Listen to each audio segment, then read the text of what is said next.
How do you break down what makes the ideal television show? It's not easy, given the fact that each person has their own individual taste, but IGN did our best when it came to outlining our criteria for our 2023 revamp of the top TV shows of all time.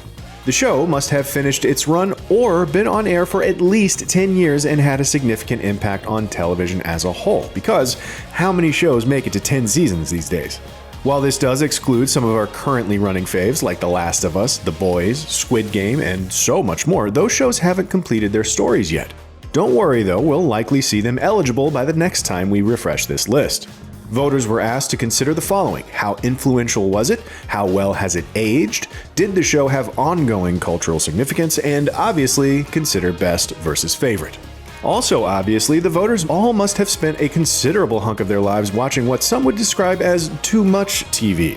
Our voting pool was made up of entertainment-centric staffers as well as critics from across the industry. Check out IGN.com for the full list of participants if you're curious, but for now, let's hop into the new and improved top 100 TV shows of all time. Thursday, Friday, happy days, the weekend comes, my cycle hums, ready to race to you.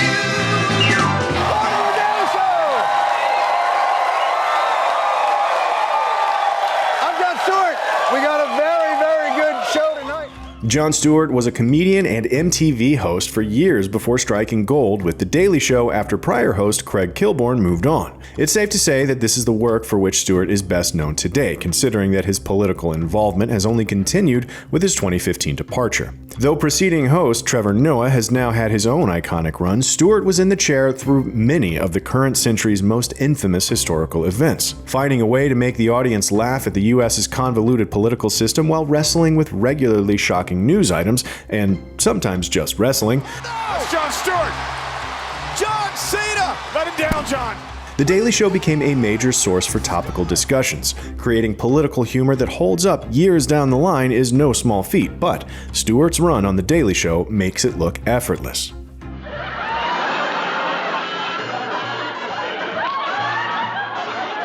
It wasn't his fault. I don't want him He around. came up with this. He deserves to be in on it.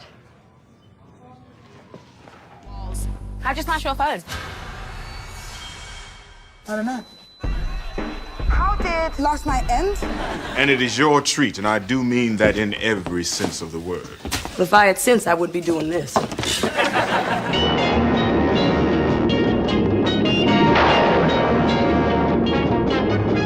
Can't touch me. So a kiss is out of the question. You touch murder victims, you ask who killed them, you touch them again, they go back to being dead, and then you collect the reward? That's it in a nutshell. I'm going to ask this once again, and it's only for the sake of conversation, but what do you think is the tastiest part of the human body? It took a long time, and it was very hard work.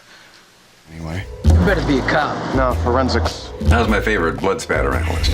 Catching monsters is what I do best. Like it or not, Richmond are changing the way we do things. And from now on, that way is the Lasso way.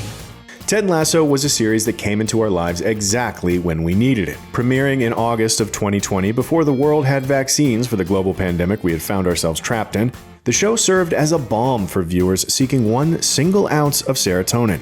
It was a beacon of hope for the hopeless, centered around Jason Sudeikis' endlessly positive Ted and his delightful fish-out-of-water story as an American football coach who made his way to the UK to coach, well, the other football. Every cast member shines in this layered, complicated, beautiful story of joy, loss, biscuits, and an understanding of just how awful tea is. Well, you know, I always figured that tea was just going to taste like hot brown water. And you know what? I was right. You don't move, I'm gonna shoot you.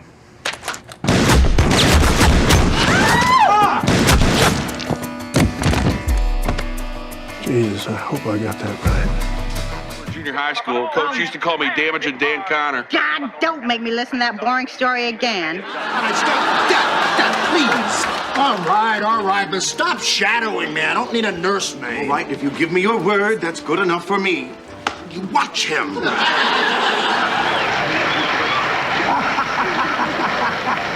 He looked right at me with.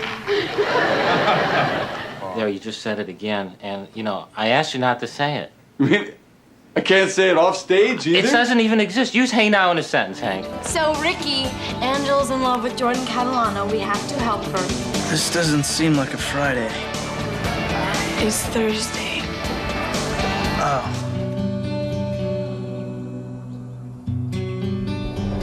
"24 seasons, some 400 tribal councils. Never had a tribe arrive at tribal council after winning community." Well, into the soup? Why not? It's a shore break surf, not too long a paddle to the peak. While it has for decades been the campy butt of many a DC jokes, it's hard to overstate just how influential the 60s Batman series has been on the superhero landscape. Not only was the show a hit that spawned the first feature-length Western superhero movie, but it also spawned the creation of Barbara Gordon's Batgirl. The brightly hued comic book show introduced the Caped Crusaders to generations of viewers and shaped the perception of the art form for decades, for better or for worse. It also shaped the future of superhero blockbusters too, as one young viewer, Michael Uslan, hated the representation of his Dark Knight so much he dedicated his life to making a dark and gritty Batman film, and in 1989, he achieved that with Tim Burton's legendary film. So, if you've never revisited this joyful love letter to Silver Age DC, it's time to rectify that.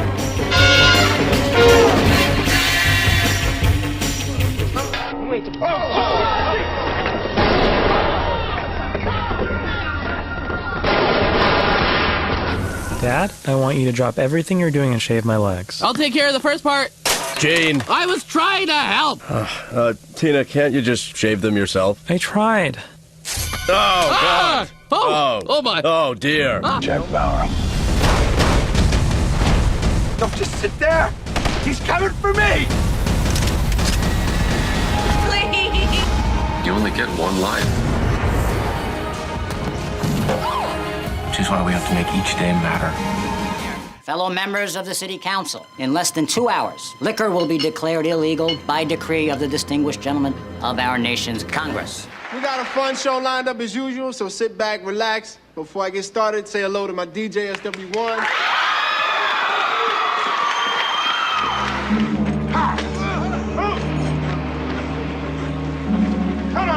$7,000 going once. $7,000 going twice. Sold to the man in the silver bracelets. Wyatt Schofield, you're under arrest for the murder of Deborah Landon. See, Stevie? We're both up there now. Why isn't it just Rose Motel? The Rosebud makes it a sad, stunted thing. Okay, it's just that Bud is Stevie's last name. Oh, that's nice then. As F. Scott Fitzgerald once said, the rich are different from you and me, but what if they lost all their money? So begins Schitt's Creek, as wealthy businessman Johnny, wife and former soap opera queen Moira, and adult children David and Alexis lose their home to a shady manager's illegal financial practices. Forced to take refuge in a town named Schitt's Creek that Johnny once bought as a joke, the family struggles to make the most of things, and hilarity ensues. Reuniting SCTV and Christopher Guest collaborators Catherine O'Hara and Eugene Levy, Eugene and son Dan developed a series that never exactly absolves the rich of their bad behavior, but which works to uncover the humanity within through humor and understanding. By the end of the series, each character has undergone hard-earned change and learned to appreciate the little things in life, while maybe helping us do the same. Boy, do I have news. So do I. I didn't want to say anything until we were all together, but Harry and I made up, and he asked me to marry him. Oh, my God! I didn't know that pediatricians could be so sexy. And I said, honey, you ain't seen nothing yet. Hello? Hey, man, what's the status? Bad news, man. I got dumped. Oh, I'm sorry, Finn. But look, man, let me share with you a little secret on how to win the heart of a princess. Go run your little world. No matter how long the arm of the Alliance might get, we'll just get ourselves a little further. So these men are virtually impossible to study, yet you have found a way in near-perfect laboratory conditions. Hello, ladies. That's what makes this so exciting and potentially so far-reaching.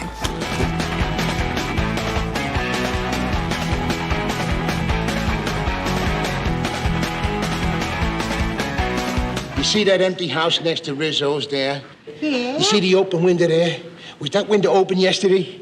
Archie, I don't know what you're talking about. Either they put guys into houses like that to watch 24 hours a day to run high-power spectaculars. I'm sure we can handle any dream you have. What if I dream that you sent us away into the dark and we get hurt?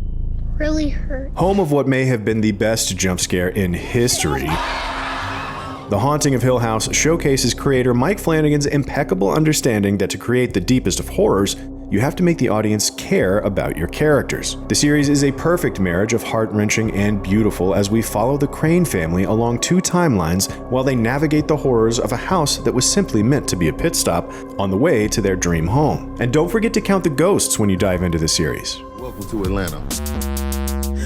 You don't have an alligator. That's the alligator man. I don't know. Reward us for our honesty?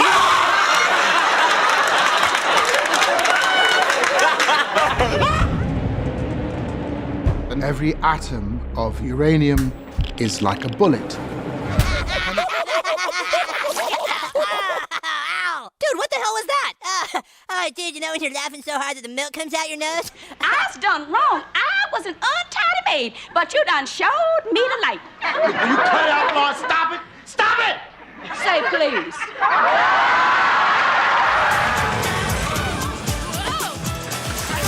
Fry, why don't you have a belt? Or at least a substantial butt. Sorry, guys. I'm a flatty. My best friend and my sister. I cannot believe this. Oh, I'm sorry. You guys want to probably get some hugs in too, huh? Big news. No, that's okay. We've actually known for a while. Holy is the portal gun working again? Yeah, pretty much. Sometimes that happens. Metatextual humor has long been the ally of genre fiction, but it's safe to say that Rick and Morty has taken the joke to heretofore unimagined heights. The series' odd couples, Rick, a stereotypical, self-absorbed, seriously dangerous scientific genius, with his comparatively naive grandson, Morty. Hopping through extra-dimensional portals and defeating world devourers is all in a day's work for Rick, while Morty has to learn to keep up or die. A wild romp through sci-fi tropes while dealing with closer-to-home feelings of PTSD, difficult familial relationships, absent parents, and the fear of becoming obsolete, the series has now birthed its very own plethora of in-universe references. Though the terrain may seem familiar at times, Rick and Morty combines rapid-fire, deep-cut one-liners with an unexpected level of emotional depth to create something all its own. Tonight, we're gonna have to cross the river. Those crowds are gonna catch some hell. Do it.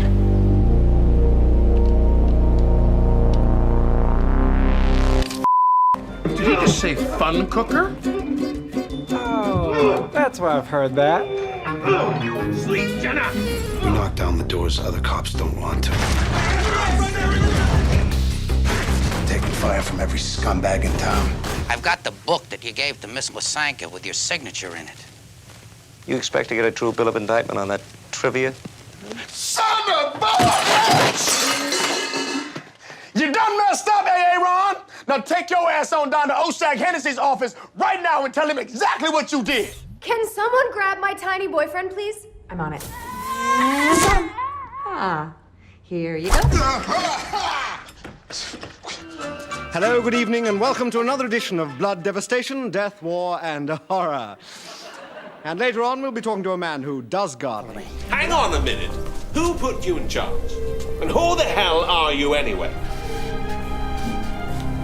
I'm the Doctor. I'm a Time Lord. I'm from the planet Gallifrey in the constellation of Kasterborous. I'm 903 years old, and I'm the man who's going to save your lives and all 6 billion people on the planet below.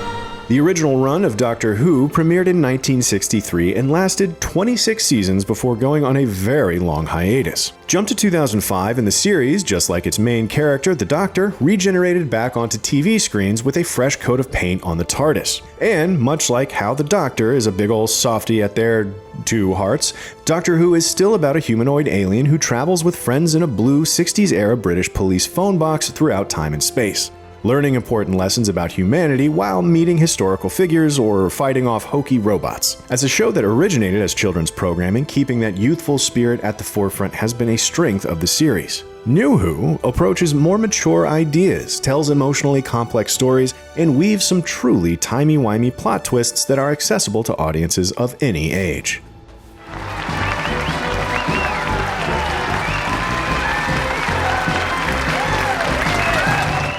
It's a beautiful day in this neighborhood, a beautiful day for a neighbor. Would you be mine? Could you be mine? Well, when's the last time you were actually happy? I don't care where you go, Bojack, but I can't have you around here. You make me too sad. He doesn't even do this kind of work anymore. He quit. He's a travel agent now, that's all. Throughout Deadwood, comely whores, decently priced liquor, and the squarest games of chance in the hills remain unabatedly available 7 days a week. Your eyes, full hearts can't lose. You deserve this, do you understand? Sir. One by one. It's not your fault. You'd never have turned yourself in unless I rejected you. Yes, that extra bit. I believe that's what they call a mic drop. But here you are, having to come back and pick it up again. The man is getting seconds. Hey, it doesn't matter. Yeah. The man has already waited on this line. Larry, we're hungry. We're all hungry. I'm hungry too.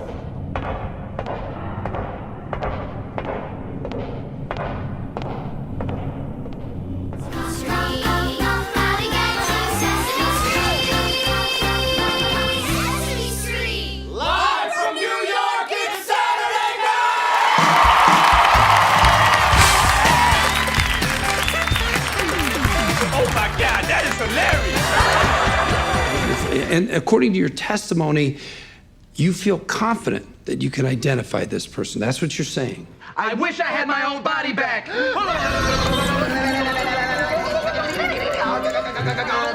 Sorry, routine light switch check. And listen, the next time you're in Minneapolis, I would love you to come to my place for dinner. Friday? After half the country, or was it the whole country, fell for Mary Tyler Moore for 5 seasons on The Dick Van Dyke Show, where she played Laura Petrie, the wife of Van Dyke's character, the actress jumped into her own self-titled show, which also took Moore's persona to a realm beyond being the mere wife. Tracking with the changing times of the late 60s, early 70s, The Mary Tyler Moore Show depicted an independent woman who was career-focused rather than family-focused, one who didn't have a husband or kids, but instead had a job. And with that job came her co-workers, who were also her friends, and eventually her family, and popular enough that 3 of them eventually got their own spin-off shows as well. Along the way, Mary and the gang often dealt with adult problems, but always with a smile. She made it after all. Now look, folks, this is none of my affair, so why don't we keep it that way? The woman has only got a few weeks left in this man's army. A transfer would be a waste of good red tape. If I'd had the money, I could have been living in a swinging condo instead of with... I better not say anything till I've had my coffee. A slut and a moron. I'm not sure what a fake car would be. Exactly. I should be president or something. Oh, Charlie, stop pulling your teeth out like that, man. It's freaking me out. They like slip right out. It's really freaking me out. Oh, it's my dad. Of course it's your dad, dude. Charlie, open up. We got a dick hole in the bar. I need you to come fill it in. It's the Muppet Show with tonight's guest star, Mr. Joel Gray. Last announcement of the night. I'm officially announcing I'm back.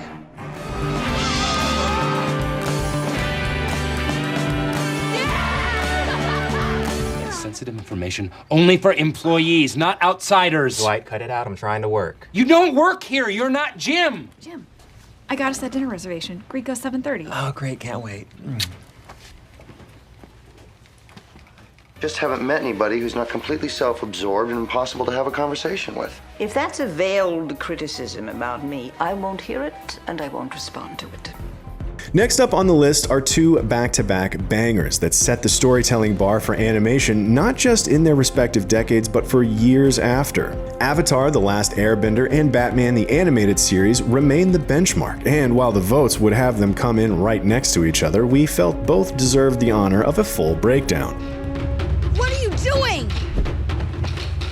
Teaching you a lesson. What does it mean to be a kids' show? Can a show for children talk about war and trauma? Can it preach nonviolent resistance in the face of evil, or love of nature as a path to harmony? If that show is Avatar: The Last Airbender, it can do all that and a whole lot more. The beloved 3-season Nickelodeon series takes on each of the surprisingly mature issues above without talking down to young viewers, but it also delights and entertains every step of the way. Avatar Aang's world-saving story balances its Buddhism-influenced takes on war and peace with moments of silly, youthful adventure. From blind earthbender Toph to scorned Prince Zuko to wise Uncle Iroh, the show is chock full of characters worth loving, each with their own stunning story arc. A pitch-perfect voice cast and endlessly creative world building are just more icing on an already fantastic cake. I am vengeance. I am the knight. I am Batman. For many kids who grew up in the 80s and 90s, there's only one Batman: Kevin Conroy. That is the impact of this beautifully animated show that enchanted viewers and still holds up as one of the best comic book adaptations of all time. Taking inspiration from Tim Burton's noir-steeped vision for Gotham, this stunning series adapts some of Batman's most famous comic book adventures while also introducing iconic new characters in its own right. Most famously, DC Comics' beloved Harley Quinn debuted on an episode as one of the Joker's henchies before becoming a staple in the DC roster. With stunning animation, brilliant writing, and an atmosphere you could cut with a knife, this is truly one of the greatest shows ever made.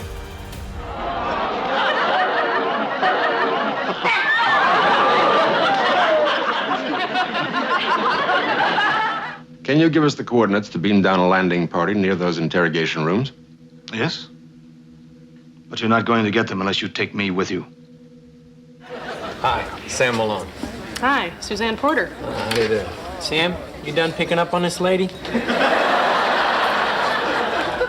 What do I want? To kill him. To kill them all.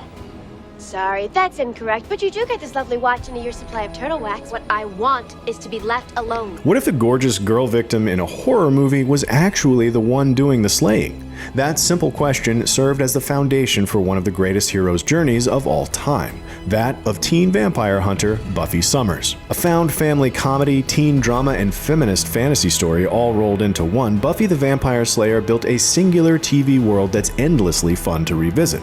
Of course, the cracks in the show's oversimplified girl power ideology show more with age, and in light of everything we now know about series creator Joss Whedon. But Buffy still packs a punch thanks to its ever-excellent cast, nimble scripts, and its clever, thoughtful exploration of what it means to grow up in a world full of monsters. Everyone in front of me got free bread. You want bread? Yes, please. $3! What? No soup for you.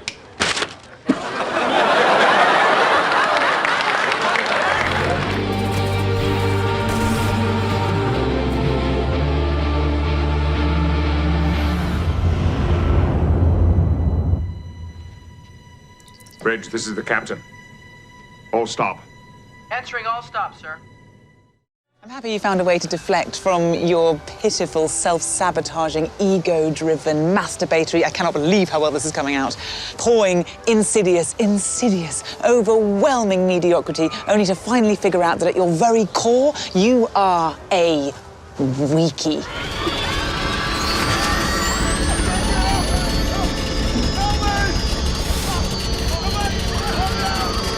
You're stealing, right to jail. You're playing music too loud, right to jail, right away. You're driving too fast, jail. Slow, jail. You're charging too high prices for sweaters, glasses. You right to jail. You undercook fish, believe it or not, jail. Parks and Recreation from The Office's Greg Daniels and Michael Schur may have stumbled out of the gate for its first shortened season, but in its sophomore run, it truly found the funny. reshaping many of its characters to suit the performers, which included D. Michael Scotting Amy Poehler's Leslie Knope, shifting her from incompetent to immensely capable. Overly capable, in fact, which only added to the comedy given that someone as talented as Knope would have to struggle to get anything done in the weird web of local Midwest politics. What followed was a phenomenal 7-year run featuring a character we all came to adore and a love story that didn't need to fall apart over and over in order to remain endearing and hilarious. Chris Pratt, Nick Offerman, Aubrey Plaza, and more became stars, while Adam Scott's Ben became one of the best non-Darcy Mr. Darcys of all time.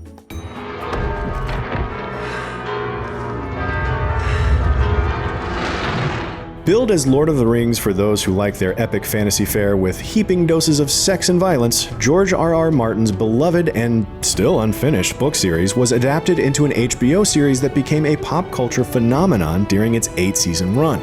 Game of Thrones stumbled badly in its final 2 seasons without GRRM's source material to draw from when the show abruptly moved to an accelerated rate to wrap up the saga of who would win the Iron Throne, as well as the apocalyptic threat posed by the White Walkers. But when GOT worked, it worked, delivering masterful storytelling, fully realized performances from its great ensemble cast, stunning spectacle, gripping suspense, and countless passionate fan conversations. Dracarys, I say! You just crossed over into the Twilight Zone. When we talk about Rod Serling's seminal series, The Twilight Zone, we often talk about the show's perfectly crafted twist endings, realities bent, nightmares come to life, and twists of fate that are as existentially harrowing as sci-fi has ever been. Across its 156 episodes, the show played with big ideas, delivered big feelings, and yes, sucker-punched audiences with big surprise twists that still astound today. Yet Serling's grandest achievement was a moral one. His tales of alien invasions, it turned out, were actually about xenophobia and hatred. His stories of well-respected men questioning their sanity portrayed PTSD before the term existed. Serling's self-contained sagas, some of them adapted from short stories by literary giants, were not just excellent episodes of television, but also clear-eyed lessons about how essential unity and kindness are. The best episodes of The Twilight Zone have a mighty heartbeat, one viewers can still hear today. Advertising is based on one thing: happiness. Nostalgia for a past that never truly was can be a dangerous thing, and nowhere was that more apparent than in Mad Men.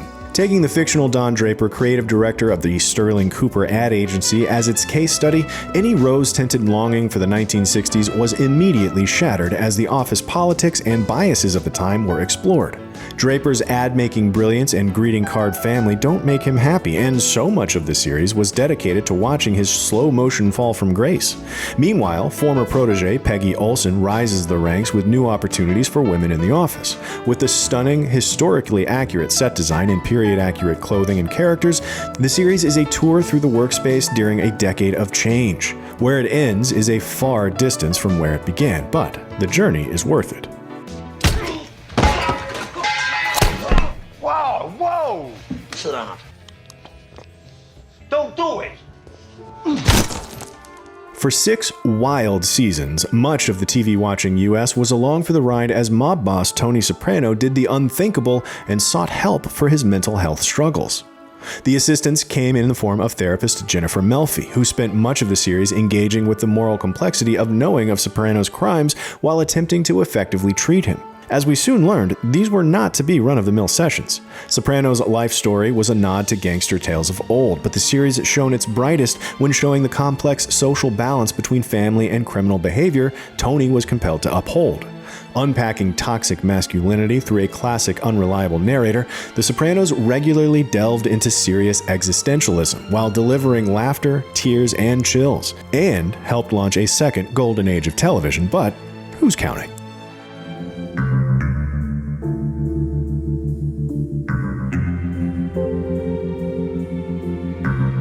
Nightmare maestro David Lynch and TV vet Mark Frost came together in 1990 and injected some much-needed weirdness and wonderfulness into network prime time. The result was the incomparable Twin Peaks, and despite the show's basic story elements being a small-town murder mystery, there was absolutely nothing like it on television. Who Killed Laura Palmer became a puzzle that gripped the nation as Twin Peaks helped reinvigorate water cooler TV. This time, though, the show people couldn't wait to discuss at work the next day had a fantastical assortment of goofy oddities and scary dreamscapes. Damn Fine Coffee and Cherry Pie That'll Kill Ya, Red Rooms and Black Lodges, One-Eyed Jacks, magic, mysticism, and David Lynch's penchant for peeling back the veil of suburban life and revealing the creepy crawlies residing underneath. Suffice to say, when Twin Peaks returned to TV decades later, there was still nothing like it on TV. Agent Mulder, I'm Dana Scully. I've been assigned to work with you. Oh, isn't it nice to be suddenly so highly regarded? This trailblazing sci-fi show hit Fox in 1993 and became a massive cultural touchstone after landing as a cult hit. Blurring the lines between grounded reality, conspiracy theories, and the paranormal, the Case of the Week procedural is like no other. Led by one of the greatest unlikely duos in TV history, David Duchovny and Gillian Anderson's chemistry made fans fall in love with the show, as the bickering FBI agents explored murders, vampires, folkloric myths, and more. Chris Carter's creation went on to become the longest-running sci-fi show in TV history, as well as one of the most influential genre series of all time. Blending monsters of the week with a decades-long overarching story, The X-Files has been engaging, infuriating, and inspiring audiences for 20 years, and carving a path for all the weird shows that have come in its wake. Who the hell are you? You know. You all know exactly who I am. Vince Gilligan's pitch for Breaking Bad was Mr. Chips becomes Scarface, and that's exactly what he and his fellow creatives delivered. The sordid saga of Walter White, a cancer-stricken high school chemistry teacher who turns into the meth kingpin Heisenberg, gripped audiences as his moral erosion violently and cruelly escalated over the course of 5 seasons.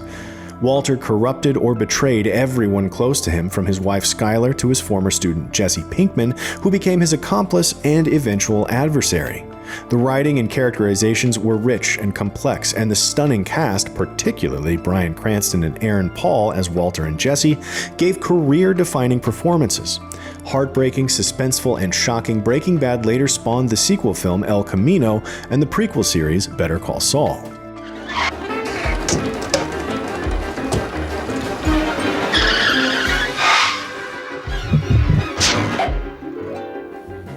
It is impossible to understate The Simpsons' impact on the pop culture landscape.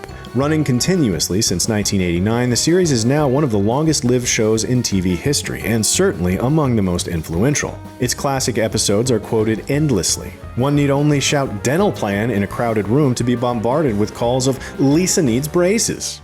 The series has added entirely new words to the English language, like "don't" and cromulent, and much like how no musician has truly made it until they have a song parodied by Weird Al Yankovic, no celebrity is truly famous until they've guest starred in an episode of The Simpsons. Sure, most fans bemoan the fact that the show is a far cry from the glory days of the first 8 seasons, but those 8 seasons are about as good as animated sitcoms get. Pawns, man, in the game, they get capped quick. Starting HBO's acclaimed crime drama The Wire may feel like the equivalent of cracking into a tome like Tolstoy's War and Peace, but it's some of the most rewarding TV homework you'll ever do. Created by former police reporter David Simon and former police detective/public school teacher Ed Burns, The Wire explores the complex lives of both cops and crooks, delving into the bureaucratic ins and outs surrounding the war on drugs, inner-city life, poorly funded education systems, and bent politics in modern-day Baltimore. Phew, that's a whole lot, right? But The Wire's sprawling world pulsates with thrilling life, its massive, charismatic ensemble there to aid in the story's daring, zigzagging format of switching focus season to season, especially Season 2. The Wire is one of the grandest zero-sum sagas you'll ever experience. And those are IGN's top 100 TV shows of all time. Did yours make the list? Shout out some of your faves in the comments, and don't forget to tune into IGN over the next week for more on the current state of streaming.